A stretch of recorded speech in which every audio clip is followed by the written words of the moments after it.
Wouldn't you know it, about four people in the entire campground, and we, of course, are right next to somebody. And we're pretty close to each other, too, although they were pretty nice, pretty friendly, and all that. But so this is our campsite. The base surface is sand, of course, so we put out the patio mat to try to keep it from being totally filled with dirt inside the trailer. These little high houses were spaced around the campground, and I first thought they were a vault toilet, but they're just water spigots. It's just two water spigots, and I don't know what's inside the building. I couldn't find anybody that could tell me or knew. It must be some kind of filter or pressure system or something, but it's a pretty nice campground. The road was a little potted in places, but it had really big, spacious campsites and a lot of neat little things. The vault toilet, this is ours right around the corner from my neighbor, and it was pretty nice. Now, what always amazes me is that there's a men's and a women's. I mean, it's just a. But we are in a very. We're kind of far away from everybody. We are at Kitch-iti-Kipi, which is another state park, for another $11 for the pass. And I think it's just the big spring. It's got a pretty small parking lot, really, and it's full. The sun finally came out. It has been raining all day.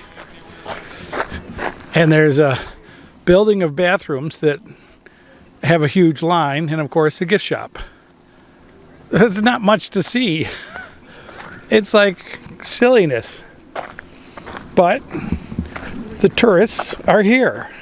I think the Michigan State Parks has a marketing department that is a little. Well, there was another YouTube channel that got here, and they got here.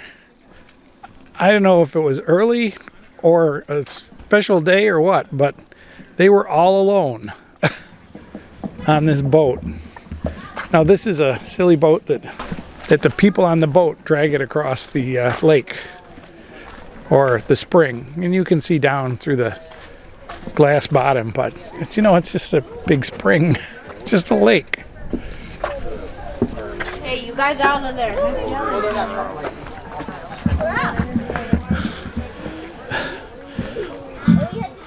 Well, looks a little overloaded. All right, there's the boat all the way across, and now they have to bring it back. It's a little bit of silliness. So it's a little hazy, but these logs are down there about 5 or 6 feet. You can kind of see how clear the water is. I mean, it's a spring. It's coming out of the ground absolutely pure. So that's what water looks like when it's absolutely pure, just like an Aquafina bottle. Just for your future use and reference, the real name of this is Palms Brook State Park. That's why it costs $11 or $40 or whatever you pay for a park pass. But as an out-of-stater, it's $11 per day. And there's the Tequamanon Falls that we paid $11 for too. And look at that. There's an A-liner at Gobrekik State Falls with a awning. That is a very big spider guarding her nest. That's what you get on these big old wooden docks. But this is Camp Lake, and I guess it's kind of obvious why it's called Camp Lake. It's just surrounded by camps, and I think some of these are like institutional camps, church camps, or boys club camps, or whatever kind of camps. But for the campground, our campground, the Forest Campground, there's a beautiful swim beach, and all along the picnic areas there are stairs that come down to little tiny beaches. There's about 6 of these that we've walked past.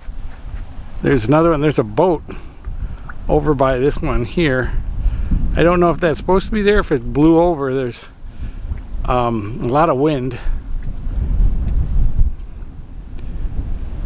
Oh, there's the boat. Looks pretty up on the shore, so I guess it's supposed to be there. But it's fairly clear water. You can see into the lake. You can see the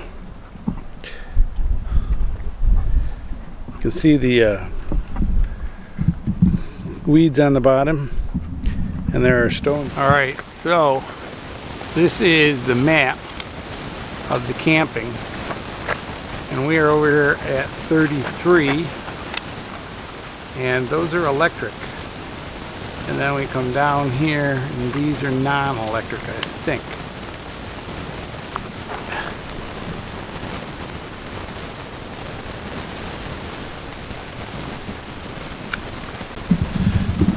The sites are all pretty much the same, so I won't do a full campground review, but this is site 4.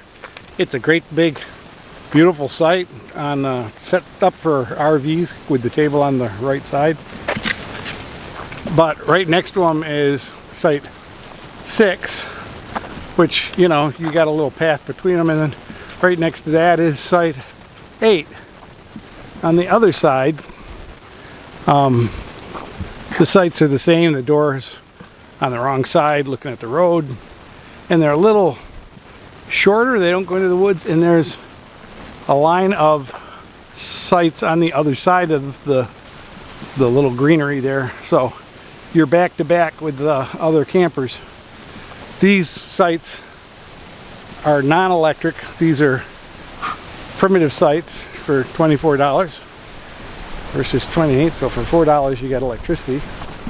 The bathrooms are vault toilets, of course, and you know, all the basic things that come with a nice forest campground. It's got a great swim area, great hiking trail around the lake. This is number 9. This one seems to be fairly distant from the ones right around it, but you can see your neighbors, of course, so they can see you, hear you. It's got a lot of forest around it, though, a lot of thick forest. And then 11 is right next to them. This is site 18, and this is a huge pull-through site. You drive around, it's electric, as all the even-numbered sites are on this side. It's a little uneven, but for all the room you've got, you could certainly level up. It's a nice site, and it's big, and it's in the woods.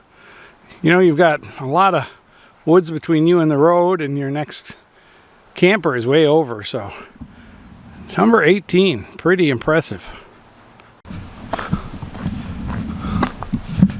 I'm not sure how long he's going to make it with this, but we've gone quite a ways, and our campsite's right ahead, so I guess he's going to bring the firewood all the way home.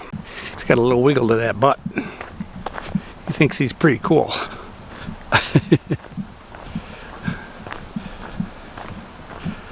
All right, folks, I think I'm getting old and demented because I can't remember to do a video, an ending for the video. I think this is a good place to stop this video, though, because it's pretty cool with him walking along with his stick, of course, his walking stick. And this has been kind of a nice place. The spring was kind of a dud. I wasn't impressed at all, and I can't believe there's so many people standing in line to get on that stupid boat. And they have to pull it across this pond all by themselves. It's like, it'd be fun to get on the boat, look down through the glass bottom, and then get off. I mean, it's no reason to leave the dock. But anyways, I hope you enjoyed this. Leave me comments, questions, thumbs up if you can, and we'll hope to see you on the next video. All right? Thanks, folks. Bye-bye.